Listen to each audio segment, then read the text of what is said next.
Il y a bien longtemps et très loin d'ici, dans un monde enchanté, au-delà des mers, vivaient des rois et des reines, des princes et des princesses, de bonnes fées et de méchantes sorcières, de féroces géants et de gentils nains.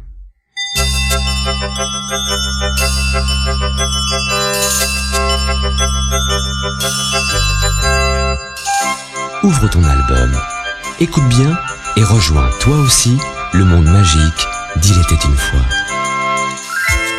Dès que tu entends, tourne la page. Heidi.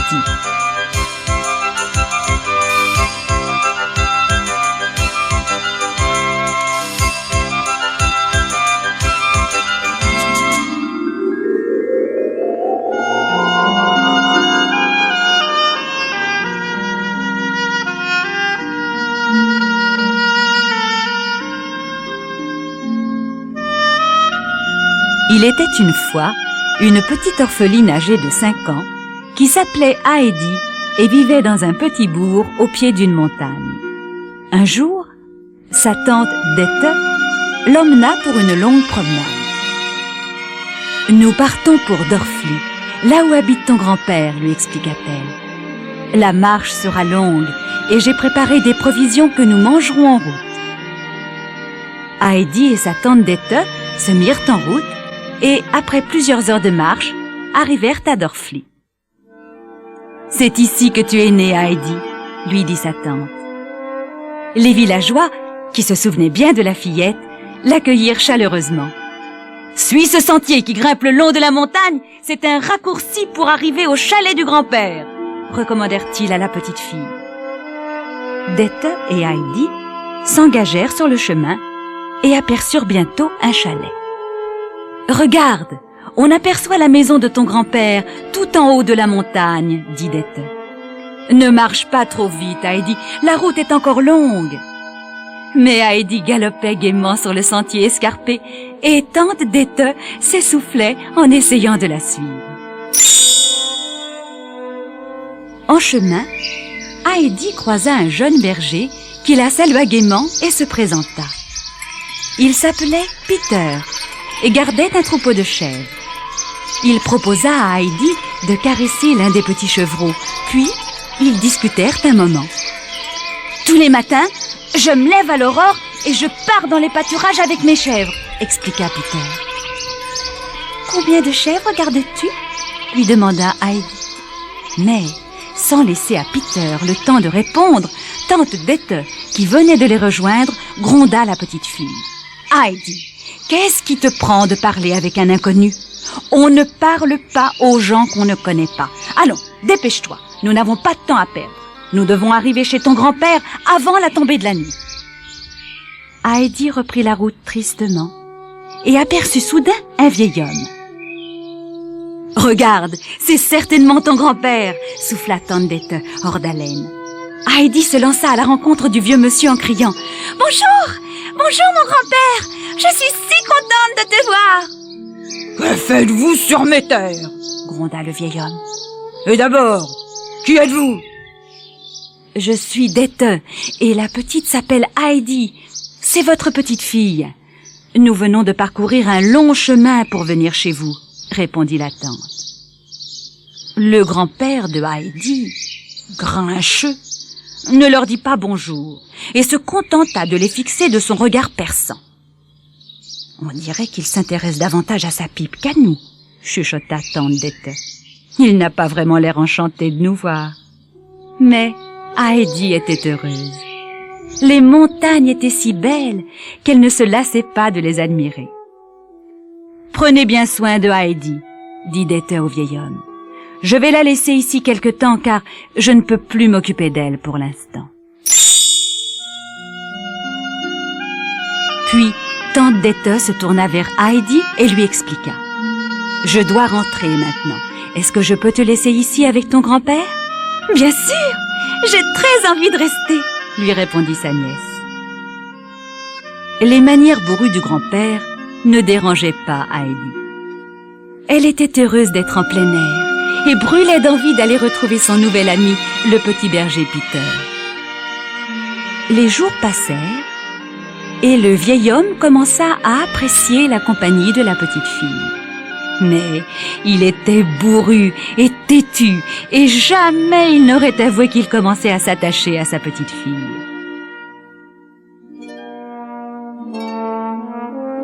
Deux ans passèrent. Heidi était heureuse. Et son grand-père aussi. Il chantait souvent et avait toujours le sourire aux lèvres, lui qui était si grincheux autrefois. Un soir, tante Dete revint au chalet. Elle semblait très préoccupée. « Je suis venue pour te ramener avec moi en ville, dit-elle à Heidi. C'est pour ton bien, car ton grand-père ne te laisse même pas aller à l'école. » Le grand-père se mêla de la conversation. « Moi, j'aime pas les gens qui disent « c'est pour ton bien ». En général, ils pensent exactement le contraire. »« Eh bien, ce n'est pas mon cas, et rien ne me fera changer d'avis, » répliqua tante Dete. « Heidi a 8 ans, et elle a une foule de choses à apprendre. Je connais un couple qui a une fillette infirme. Elle a besoin de la compagnie d'une autre petite fille. Heidi sera heureuse dans cette famille. Elle y apprendra les bonnes manières et sera éduquée par une gouvernante. Elle ne peut pas passer sa vie à gambader dans la montagne. » Le grand-père supplia Dete de ne pas lui reprendre sa petite fille, mais rien n'y fit. Tante Dete était fermement décidée, et Heidi dut partir. Tristement, elle fit longtemps des signes de la main à son grand-père, tandis qu'elle s'éloignait sur le chemin. Après plusieurs jours de voyage, elles arrivèrent chez le couple dont Dete avait parlé, et Heidi fut présentée à Clara, la jeune fille à qui elle allait tenir compagnie. Une gouvernante revêche était chargée de l'éducation des deux fillettes. Dès le premier jour, elle prit Heidi en grippe, et elle ne lui adressa la parole que pour la gronder. Un jour, Heidi ramena 2 jolis petits chatons à la maison. « Où avez-vous trouvé ces animaux dégoûtants ?» lui demanda la gouvernante. « Dans la rue. Je les ai pris car ils miaulaient à fendre le cœur, » répondit Heidi. Clara tendit les bras pour prendre les petits chatons, mais la gouvernante l'en empêcha. « Clara, je vous interdis de les toucher. Ces animaux sont sales !» s'écria la gouvernante. « Mais je... » protesta Heidi. « Taisez-vous !» répliqua la gouvernante. « Ces chats vont retourner dans la rue, là où vous les avez trouvés. » Bien que la famille de Clara fût très gentille, Heidi pensait beaucoup à son grand-père qui lui manquait cruellement. Souvent, elle regardait par la fenêtre et rêvait qu'elle était de retour au chalet. La gouvernante était toujours aussi méchante et Heidi n'avait pas l'impression d'apprendre grand-chose à ses cours. Or, un beau matin, la gouvernante partit et ce fut la grand-mère de Clara qui assura les leçons. Tout devint immédiatement plus divertissant, car la vieille dame était très gentille. Clara et Heidi prirent goût à leur cours quotidien. Elles s'amusaient aussi énormément avec Sébastien, le majordome, qui savait raconter des histoires passionnantes. Le papa de Clara était heureux de la présence de Heidi dans la maison. Mais il remarqua bientôt que les joues de la petite fille pâlissaient de semaine en semaine. « Est-ce que ton grand-père te manque, mon enfant ?» lui demanda-t-il un jour. « Si tu veux, tu peux aller le voir et prendre un bon bol d'air pur à la montagne. »« Je me plais beaucoup chez vous, monsieur, mais j'aimerais tant retourner dans mes montagnes et rendre visite à mon grand-père, » répondit Heidi. « C'est entendu, » répondit le papa de Clara. Maintenant, retourne la cassette.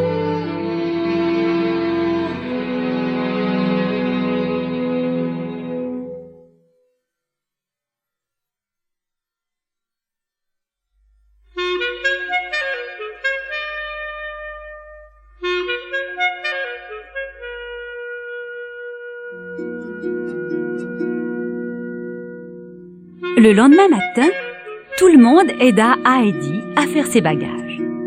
Bien qu'elle fût très triste de quitter sa jeune amie, Heidi ne pouvait contenir sa joie de revoir son grand-père. Clara la remercia chaleureusement pour toutes les heures de bonheur qu'elles avaient partagées. « Tu m'as aidé à oublier un peu ma maladie, lui dit-elle. Tu vas me manquer. » Lorsque Sébastien et Heidi arrivèrent au chalet, le grand-père se précipita pour serrer sa petite fille dans ses bras. Sébastien resta quelques jours au chalet où il fut accueilli comme un invité de marque. Lorsque le moment du départ fut venu, Heidi cueillit un gros bouquet de fleurs sauvages. « Promets-moi de les donner à Clara, » dit-elle à Sébastien. « C'est comme si c'était fait, » répondit Sébastien avant de prendre le chemin du retour. Heidi était ravie d'être de retour au village. Elle adorait son grand-père, qui le lui rendait bien, car il était très fier de sa petite fille. Le dimanche, ils alertaient l'église, et tous les habitants du village qui avaient appris que Heidi était de retour vinrent la saluer et lui souhaiter la bienvenue. Le grand-père confia à monsieur le curé qu'il regrettait de ne pas avoir envoyé Heidi à l'école et promit de l'inscrire dès la rentrée scolaire. « Grand-père, ça veut dire que je vais pouvoir rester ici au village avec toi ?»« Bien sûr, ma chérie, » lui répondit le vieil homme.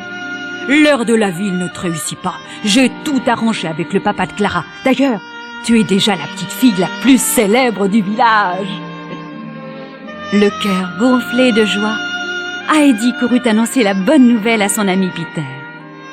« Peter, cette fois je ne partirai plus.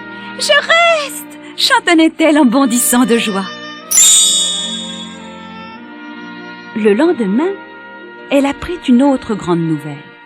« Ton amie Clara est très malade, » lui annonça son grand-père. « Le docteur pense que le bon air de la montagne lui ferait le plus grand bien et elle va venir nous rendre visite. » Clara arriva quelques jours plus tard. Heidi l'aperçut sur le chemin, portée par deux robustes gaillards. « Les voilà !» cria-t-elle en courant à leur rencontre. « Clara, voilà les montagnes dont je t'ai tant parlé, » dit-elle en embrassant son amie. « Je suis certaine que tu t'y plairas. Ici, je cours et je joue toute la journée et je ne suis jamais fatiguée. » Clara inspira profondément l'air pur de la montagne et eut aussitôt l'impression de se sentir mieux. Heidi l'emmena en promenade dans les prairies ensoleillées et, en poussant le fauteuil roulant, montra à son amie les fleurs et les petits animaux qui vivaient dans la montagne. Elles rirent et parlèrent jusqu'à la tombée de la nuit. Ce soir-là, Heidi, épuisée, s'endormit sur le champ, mais Clara mit longtemps à trouver le sommeil. Elle était tourmentée et sa maladie la rendait triste. « Oh, comme j'aimerais pouvoir marcher dans la montagne !» songeait-elle. Le lendemain, Heidi se réveilla la première et posa doucement la main sur l'épaule de son amie. « Réveille-toi, Clara. Peter est en bas et il nous attend. Aujourd'hui, nous partons en montagne avec les chèvres, » chuchota-t-elle. Elles entendirent le grand-père crier dans l'escalier. « Heidi, Clara, le petit déjeuner est prêt. Dépêchez-vous, le lait va refroidir. » Les deux fillettes s'habillèrent, puis descendirent et se mirent à table. Après le petit déjeuner, elles se mirent en route, et le grand-père les suivit fièrement du regard, tandis qu'elles s'éloignaient sur le chemin. Clara avait déjà conquis son cœur, et il se dit joyeusement qu'il avait désormais 2 petites filles. Peter et Heidi se relayèrent pour pousser le fauteuil de Clara dans la montagne. Durant leur longue promenade, ils lui citèrent les noms des arbres et des fleurs qu'ils découvraient, et Clara apprit très rapidement à les reconnaître. Très vite, elle eut meilleure mine, et ses joues se teintèrent de rose. Son appétit augmenta, et bientôt, elle ne pensa plus à sa maladie. Tous les jours, Peter, Heidi et Clara partaient se promener dans la montagne. Clara se sentait chaque jour plus forte. Un beau jour, Elle se sentit si vigoureuse qu'elle voulut se lever pour essayer de marcher. « Pouvez-vous m'aider à me lever ?» demanda-t-elle à ses amis. Heidi et Peter passèrent les mains sous ses bras et l'aidèrent. À leur grande surprise, Clara se mit à marcher. Heidi dévala la prairie vers le chalet en criant « Vite, grand-père, viens voir, Clara marche !» Le grand-père lui emboîta le pas et n'en crut pas ses yeux lorsqu'il aperçut Clara. Il appela aussitôt le docteur du village, qui en resta lui aussi stupéfait. « Elle est guérie », déclara-t-il. « Clara n'a plus besoin de son fauteuil roulant. » Le grand-père prit Heidi dans ses bras et la serra très fort. « Je te félicite, Heidi, » lui dit-il. « C'est la montagne qui a guéri Clara, pas moi, » répondit Heidi. Clara resta à la montagne tout l'été. Au début de l'automne, sa grand-mère et Sébastien vinrent la chercher. Clara remercia chaleureusement Heidi, son grand-père et Peter, puis elle se tourna vers les montagnes pour admirer une dernière fois le magnifique paysage. « Au revoir tout le monde !» dit-elle en agitant la main. « Je reviendrai bientôt vous rendre visite. » Alors qu'elle s'éloignait à grands pas sur la route avec sa grand-mère et Sébastien, le grand-père s'écria « Clara, il y aura toujours une place pour toi ici, et aussi un grand-père. Enfin, si ta grand-mère n'y voit pas d'inconvénient. » « Bien au contraire, je suis très honorée, » répondit la grand-mère avec un large sourire. « Nous penserons souvent à vous et à Heidi dans votre belle montagne. »